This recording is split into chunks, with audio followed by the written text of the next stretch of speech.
very own WGN News.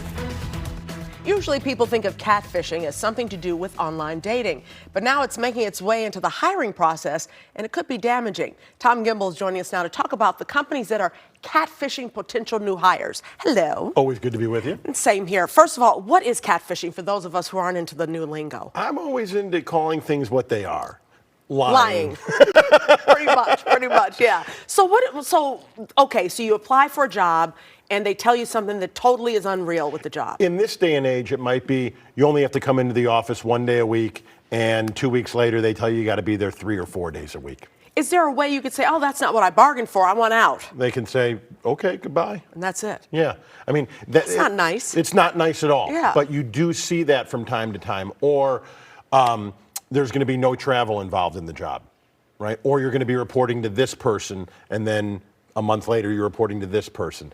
And there's great companies out there, and sometimes mistakes happen, accidents happen, business changes, right? We saw what's happened the past few days in the stock market. But theoretically, you really should be honest and have a career trajectory for what people are going to be doing and have them in a lane. Now, you want employees who are going to be willing to do more than what's on the job description.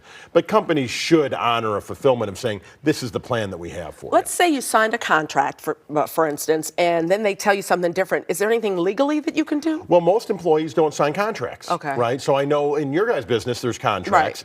And if you're a union worker, you have a union that backs you up. But most employees, Illinois is an employment at will state. So you go in and they can let you go whenever they want to. And you really don't, to sue somebody because they told you you're going to be reporting to Bill and now you're reporting to Tom, that's a frivolous lawsuit, right? How much energy do you want to put forward? So who loses? Obviously the employee loses, but doesn't the employer lose too? You got to think about this, Micah, is number one is that an employer that would do this, they probably don't care about their culture to begin with.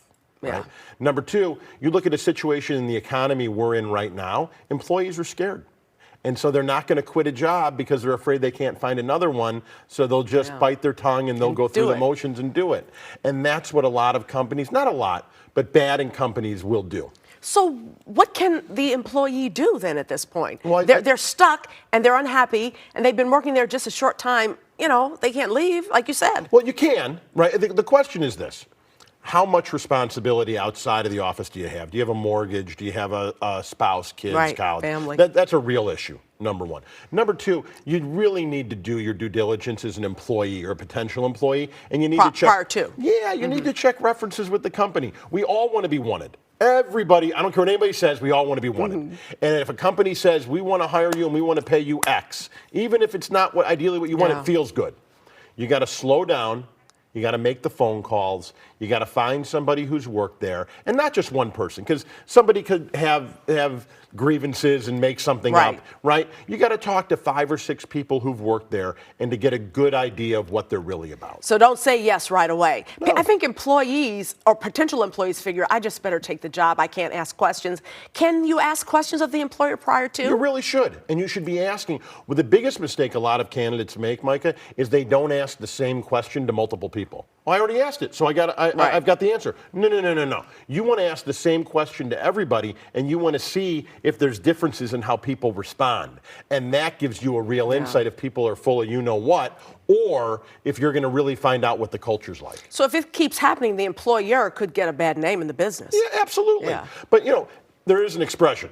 One man's hell is another man's home. Right? So it's not always, just because it's good for one person doesn't make it bad, or a woman. And so these types of, you've always taken the jab. I mean, that was like a gut punch right there. I know, I'm sorry. It's okay. Me. I'll survive. 1-2. Exactly. But I mean, I think these are the things that you have to deal with. But the most important thing is once you get that first round interview, start making calls and finding out what that culture's like. Yeah, because you do have rights to a certain extent, you know? So, companies have done references on employees for years. Employees or potential employees should be doing references on the companies. It's common sense. All right, Tom, thank you so much. I Always promise good not to to be with punch too hard next time. No. All right.